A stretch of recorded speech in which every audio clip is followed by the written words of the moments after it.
உங்க வாழ்க்கையில எத்தனை பேர் உங்களை ஆதரிக்கிறாங்க அப்படின்றது மட்டும் முக்கியம் இல்ல. எத்தனை பேர் உங்களை தள்ளிவிட்டு இருக்காங்க அப்படின்றதும் முக்கியம். லைஃப்ன்ற இந்த கேம்ல உங்க வாழ்க்கையை நடத்தும் போது நிறைய பிரச்சனைகள் வரும். ஆனா உங்க சப்போர்ட் சிஸ்டம் தான் உங்களுக்கான காப்பாத்தும். இதை இன்னைக்கு உங்க குழந்தைகளுக்கு சொல்லிக் கொடுங்க. வணக்கம் நண்பர்களே, நீங்க பார்த்துட்டு இருக்கிறது தமிழ் சக்சஸ் பாத். இந்த மாதிரி வீடியோஸ் பார்க்க சேனல்ல சப்ஸ்கிரைப் பண்ணுங்க. வாழ்க்கை என்பது ஒரு கேம். சின்ன வயசுல நான் கிரிக்கெட் விளையாடும் போது எனக்கு போலிங் பண்ண தெரியாது. டீம்மேட்ஸ் சிரிச்சாங்க. ஆனால் எங்க அப்பா சொன்னாரு, தோற்பது பிரச்சனை இல்ல, மீண்டும் எழுந்தால்தான் நீ ஜெயிப்ப அப்படின்னு. அத்தான் அந்த இன்னொரு வார்த்தை என் வாழ்க்கையை மாத்துச்சு. இன்று நீங்கள் தோற்றாலும் நாளை நீங்கள் ஜெயிக்கலாம். ஆனால் இன்று நீங்கள் முயற்சி செய்யறதை நிறுத்தினால் நாளைக்கு ஜெயிப்பதற்கான வாய்ப்பே இல்லாம போயிடும். லைஃப்ன்ற இந்த கேம்ல நாம லிமிட் ஜெயிக்க 3 ரகசியங்கள். நம்பர் 1, எப்போதும் முயற்சி செய்யுங்கள்.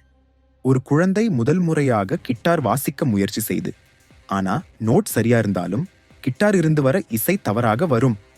சத்தம் கேட்க கூட முடியாது. ஆனால் தினமும் 10 நிமிஷம் பயிற்சி செஞ்சு ஒரு வாரம் கழிச்சு கொஞ்சம் பெட்டராச்சு. ஒரு மாசம் கழிச்சு மெல்லிய இசை வந்தது.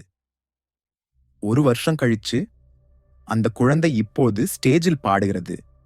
இதுதான் பிராக்டிஸ் பவர். நம்பர் 2, தோல்வியை பார்த்து பயப்படாதீங்க. ஒரு ஊர்ல ராம் என்ற சிறுவன் முதல் முறையாக ரெஸ்லிங் போட்டியில் கலந்து விளையாடுறான். அவனை விட பெரியவர்கள், பலசாலிகள் எல்லாரும் அவனை பார்த்து சிரிக்கிறாங்க. முதல் மேட்ச் 10 வினாடியிலே தோற்று விடுகிறான். கண்ணீர் விட்டு வீடு திரும்பினான். அவன் அப்பா ஒரு வார்த்தை சொன்னாரு, தோல்வி என்பது ஒரு லெசன். அதை பார்த்து நீ பயந்தன, நீ எப்பவுமே தோத்துடுவ அப்படின்னு. ராம் அடுத்த 6 மாதம் தினமும் பயிற்சி செய்தான். மீண்டும் போட்டி வந்தது. இந்த தடவை அவனை சிரித்தவர்களே அவனிடம் தோற்றார்கள். இன்று அவன் டிஸ்ட்ரிக்ட் சாம்பியன். ஏன் தெரியுமா?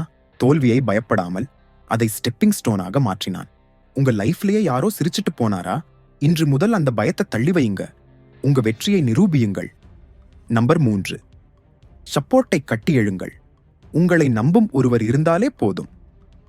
ஒரு ஏழை கிராமத்து சிறுவன் கிழிந்த புத்தகத்துடன் வயல்வெளியில் உட்கார்ந்திருக்கிறான். இந்த வருடம் அவன் 10ஆம் வகுப்பு தேர்வு எழுதுகிறான். ஆனால் அவன் வீடு ஒரு சின்ன குடிசை. அப்பா கூலி வேலை.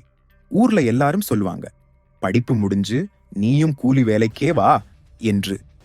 ஆனால் அவன் அம்மா மட்டும் ஒரு வார்த்தை சொன்னாள், மகனே, எனக்கு எழுத படிக்க தெரியாது, ஆனால் நீ டாக்டர் ஆகணும்னு அப்படிங்கிறது. அந்த ஒரே ஒரு வார்த்தை அவனுக்கு பலம் கொடுத்தது. இரவு பகலாக படித்தான். இன்றுக்கு அவன் சென்னை மருத்துவக் கல்லூரியில் மாணவர். உங்க வாழ்க்கையிலும் யாரோ ஒருத்தர் உங்களை நம்புறாங்க அப்படின்னா அந்த நம்பிக்கையை உடைத்து விடாதீங்க. அந்த ஒரே சப்போர்ட்டை கட்டி எழுங்கள். நீங்கள் இப்போது எந்த ஸ்ட்ரக்கிலும் இருந்தாலும் இதை நம்புங்கள். உங்கள் முயற்சி வீணாகாது. வாழ்க்கையை ஒரு கேமாக நோக்குங்கள். தோற்றால் என்ன, மீண்டும் விளையாடுங்கள். ஸ்ட்ரெஸ் பண்ணாதீங்க, என்ஜாய் பண்ணுங்கள். ஏன்னா இறுதி வரைக்கும் யாருக்கும் தெரியாது யார் ஜெயிப்பார்கள் என்று. இந்த 3 விஷயத்தை ஃபாலோ பண்ண யாரும் அவங்க வாழ்க்கையில தோத்தத சரித்திரம் இல்ல. ஸோ நீங்களும் இந்த விஷயத்தை ஃபாலோ பண்ணுங்க. இந்த வீடியோ உங்களுக்கு பிடிச்சிருந்தா லைக் பண்ணுங்க. இது போன்ற வீடியோஸ் பார்க்க சேனல்ல சப்ஸ்கிரைப் பண்ணுங்க. தேங்க்யூ.